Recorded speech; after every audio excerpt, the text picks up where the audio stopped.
Good evening, everyone, and welcome to today's webinar, Tips from a Principal, How to Advocate for Your Child at School.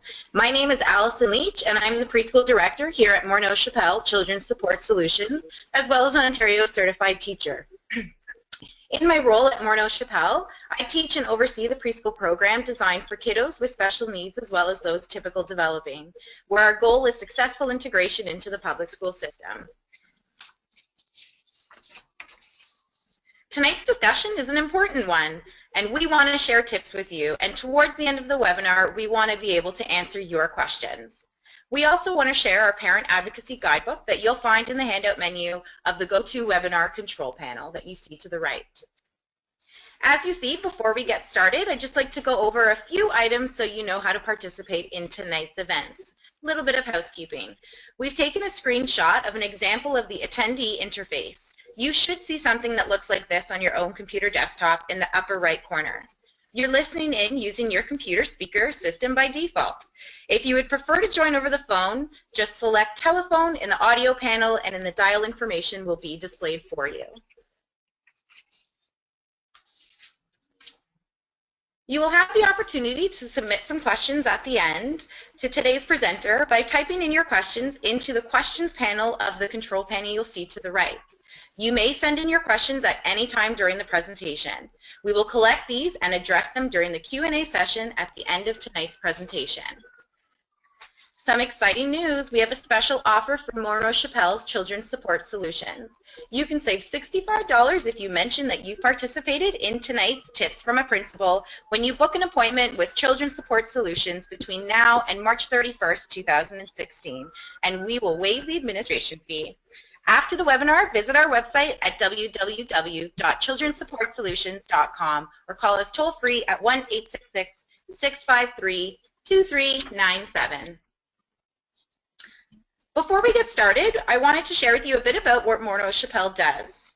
Morneau-Shapelle is the world's largest provider of health, behavior, and productivity solutions, helping over 500,000 people each year through therapy, education, and coaching.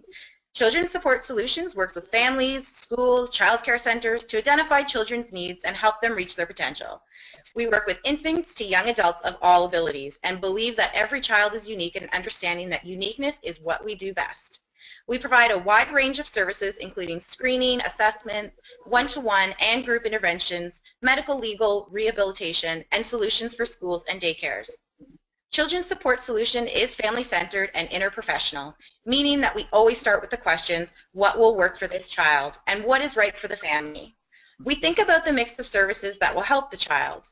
In the Morneau-Shapelle model, professionals are not just under one roof. We plan together, we train together, and work together on a client file. It is an integrated approach to helping the family. Our therapists and educators are trained and certified in a wide range of disciplines, including clinical psychology, speech and language pathology, physiotherapy, occupational therapy, behavior therapy, music therapy, special education, psychoeducation, guidance counseling, and tutoring. I would like to now introduce our presenter tonight, Nancy Lerner. Nancy Lerner holds a master's degree in Communicative Disorders and Learning Disabilities from Northwestern University and a Bachelor of Education from the University of Toronto. As a school principal, educational leader, special education consultant, and teacher mentor, Nancy has supported and coached students from their parents from JK through grade 12. I'd like to now introduce you to Nancy Lerner. Thanks, Allison. Hi, everyone. Thank you so much for joining us this evening. Tonight we're going to be talking about parent advocacy at school. Let's first talk about advocacy. What really is advocacy? It's a word that we hear all the time these days. As parents, we never stop advocating for our children, no matter what their age. Advocacy in school is very, very helpful because it really allows parents to work with teachers and principals and all the other school personnel to really understand what your child needs. The word advocacy of late has had a bit of a negative connotation in some schools and school boards. And I want to just clarify to all the wonderful parents out there this evening that advocacy really should not become a word that describes any kind of unpleasant or aggressive kind of interactions to sort of get what you want for your child. Advocacy really is a positive relationship binding word.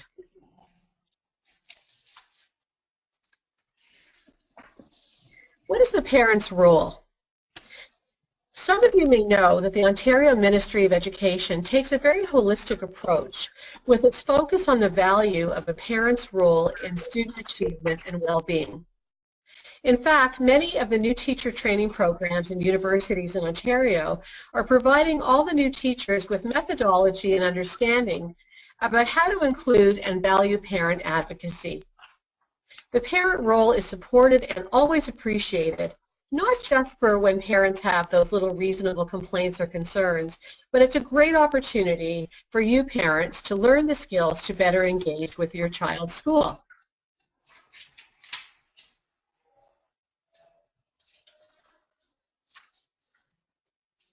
Approach your principal as your child's advocate.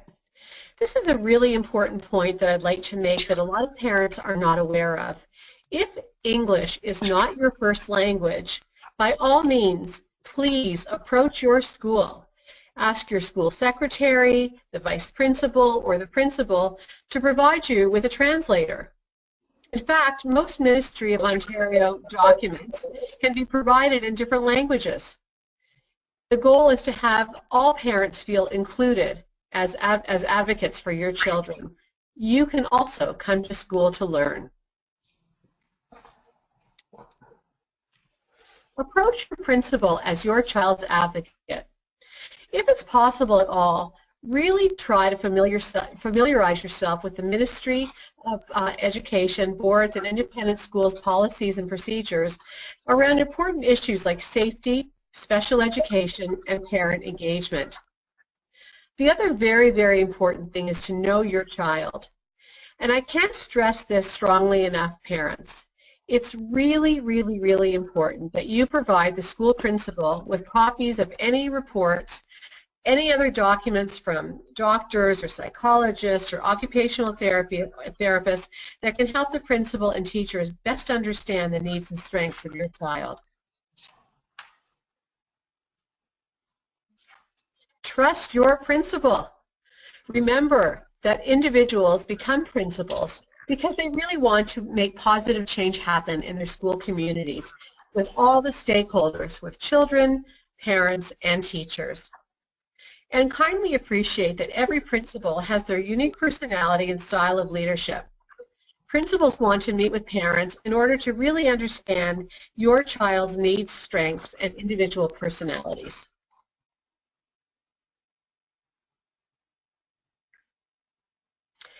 Keep it positive. Before you meet with your principal, think about how you might want to outreach in a very positive, friendly way. The goal, of course, is to build a partnership with every adult in your child's school, starting with the principal and the teacher. You may wish to offer to volunteer in the school, your child's classroom, or become part of your school's parent council. Even if you're a very busy parent, sometimes even making a few phone calls on behalf of your child's teacher to organize trips or a fundraising or whatever the case is always appreciated.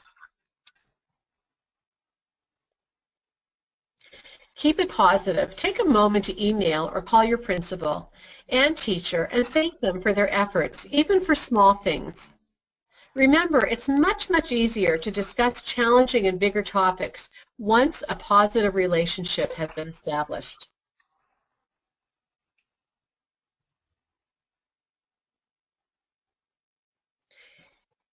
I'd like to provide you with a few tips for talking to your children's teachers. First of all, it's really important, just as you did with the principal, to let your teacher know that you want to work as a team to help your child be happy and successful. Try to keep the focus when you speak with a teacher only on your own child and what you feel he or she may need from that teacher. At the end of the meeting with the teacher, just summarize quickly what you've discussed, as well as next steps, and include a timeline for when things are going to happen.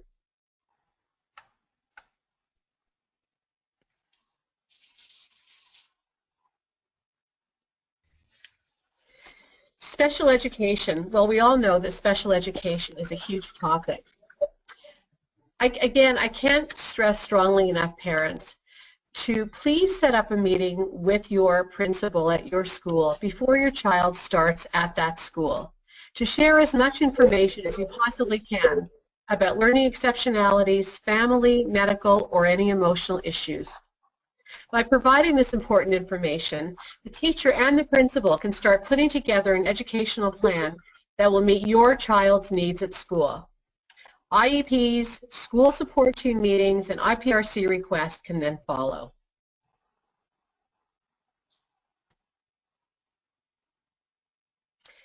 This is really a tough question a lot of parents have asked me over many years. How do I handle a situation where my child is unhappy at school? Well, let's start with this. I always say to parents, nobody knows your child as well as you do. No matter what the age, if your child is unhappy, talk to the teacher first. As part of your child's team, allow the teacher to respond to your concern. It's reasonable for the teacher to ask to explore the issue further and get back to you. Just ask for a definite time to talk again.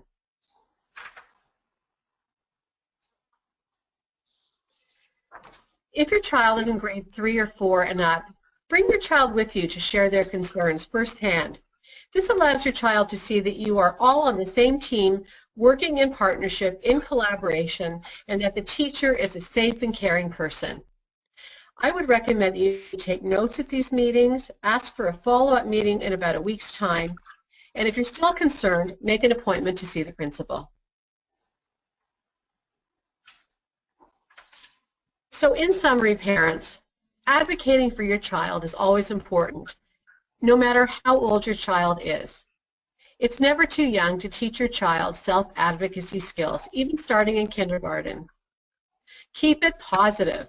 Principals, teachers, and school personnel will always respond more promptly and collegially when you have established a trusted partnership.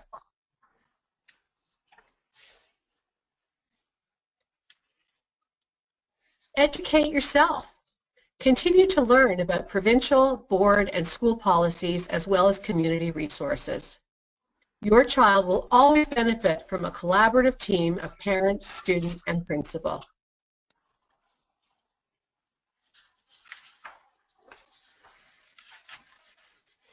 Here's some contact information for you parents. If any of you would like to contact me directly to discuss any matters further, kindly feel free to either email me or phone me, and you can also visit my website at www.nancylerner.ca, and it's been a pleasure speaking with all of you this evening. Thank you so much, Nancy. That was wonderful. I know a lot of the things you mentioned, I do hear from my families often, so that was great. Thank you, Allison. Great. Nancy, we do have a few questions here that I'd like to begin, if you have a second here to give me 1 sec to just pop that up there. Perfect. So Sure. I have a question here. It says, hi, my son was bullied and he was asked to reiterate bullying incidents in front of his entire class. When I talked to the principal about the incidents and, in my mind, inappropriate approach to what happened to my son, the principal ignored comments about the teacher and commented that boys will be boys. I have contacted the school on many occasions, but I was treated as overly protective mother, and my son was left to defend himself. Bullying was verbal and physical and involved more than one child. What do you suggest to parents who find themselves in this kind of situation? I think that's an excellent question. There are many, many issues around bullying that principals deal with on a regular basis, unfortunately.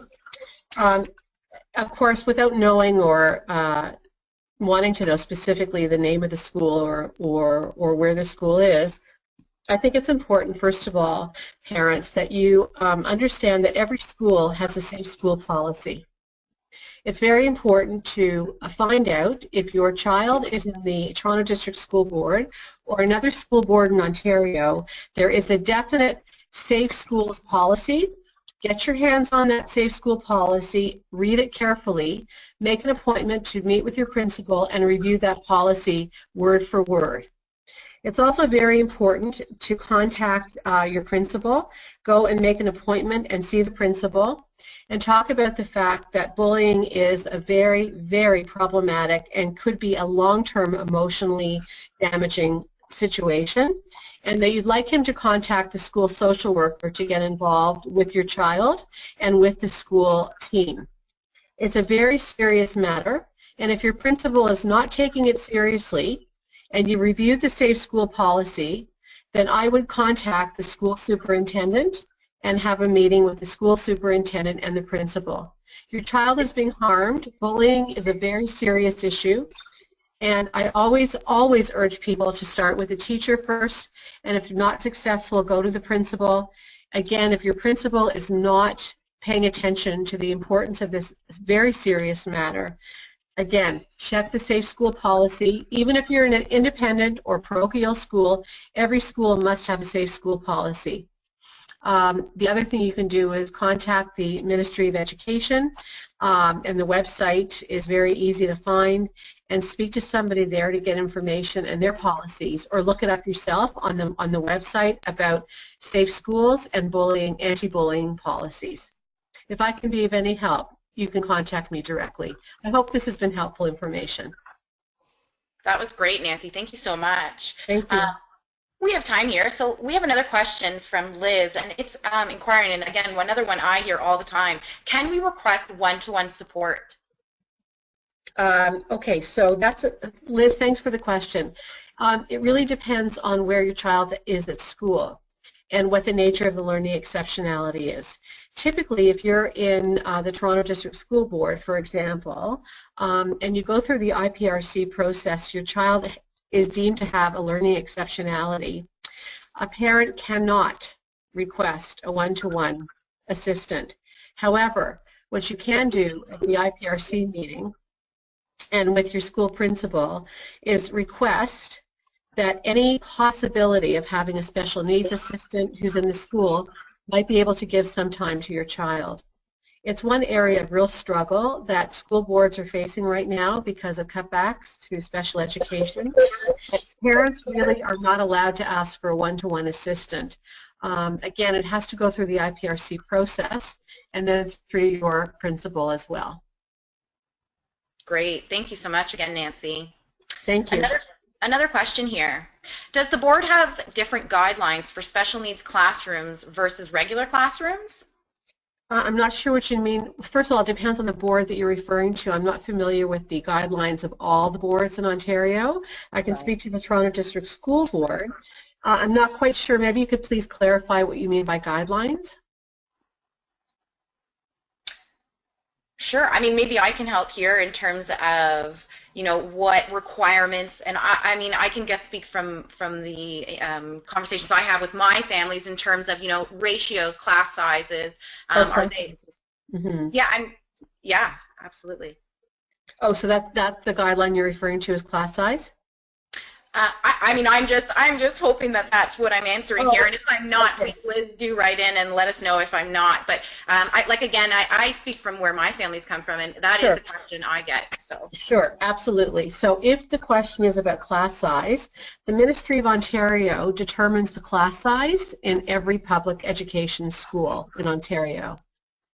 So the class size is you know, very definite for, you know, kindergarten to grade 3 and then grades 4 and up.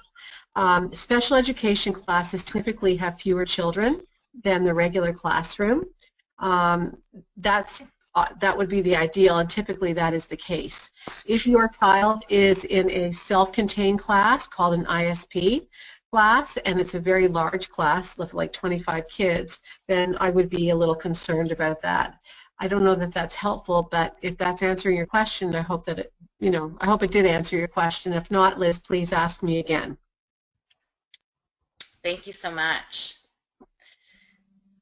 We have another question here, Nancy. I think we have time for just one more. Sure. So we've got a question. Hi, our daughter just started junior kindergarten, and she is not exactly a good source of information.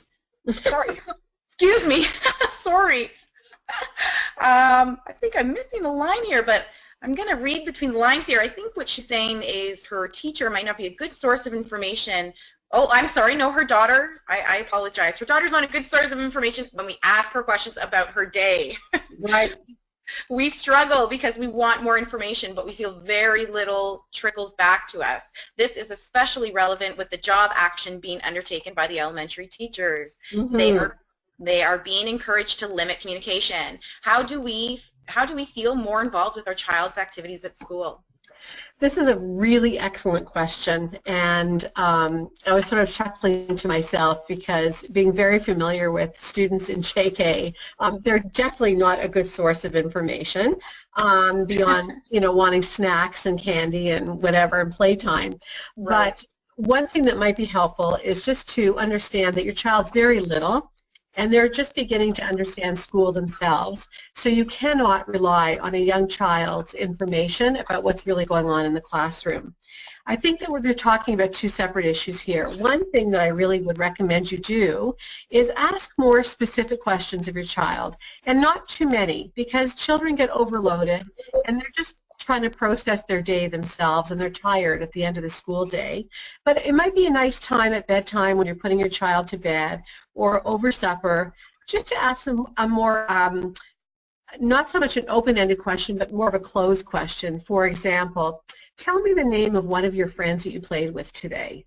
Or what was your favorite part of the school day today? Was it gym or was it recess? Or did you have a story? So that you're not asking open-ended questions. Most children, even up to adolescence, if you say, "Hi, honey, tell me about your day today, what was happening?" you're not going to get a lot of information because there's too much information for them to siphon down. If you're concerned about what's happening in your child's classroom, and that's a realistic situation, and this year, unfortunately, with the job action such as it is, and we're hoping it will be ending soon, by the way, you haven't had a lot of information. I would definitely contact your child's teacher. Teachers are allowed to speak to parents, and you might want to ask your teacher if they could at least give you a phone call to just give you an update about how your child is sort of just beginning the school year. Failing that, if you're still frustrated, want more information, definitely contact the school principal, and again, just as we discussed tonight, in a very positive, kind way, reach out to the principal, explain you're a new parent at the school, your child's very little. With a job action such as it is, you know the teachers aren't providing a lot of information to parents.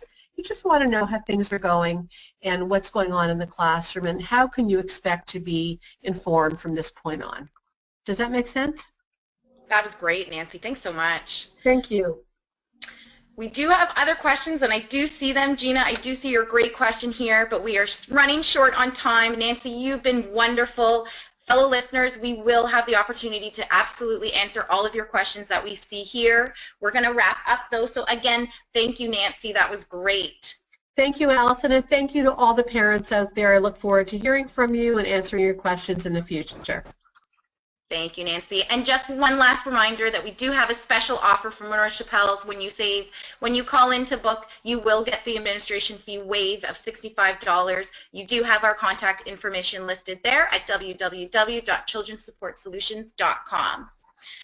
Again, thank you, Nancy, and thank you, everyone, for attending tonight's webinar. If you have any other questions, please contact us. Once you leave today's webinar, you will receive a survey on the presentation, and we would appreciate if you would complete that and provide your feedback.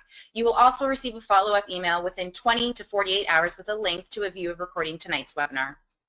On behalf of Monroe Chappelle Children's Support Solutions and our presenter, Nancy, thank you for joining us tonight, and have a great evening, everyone.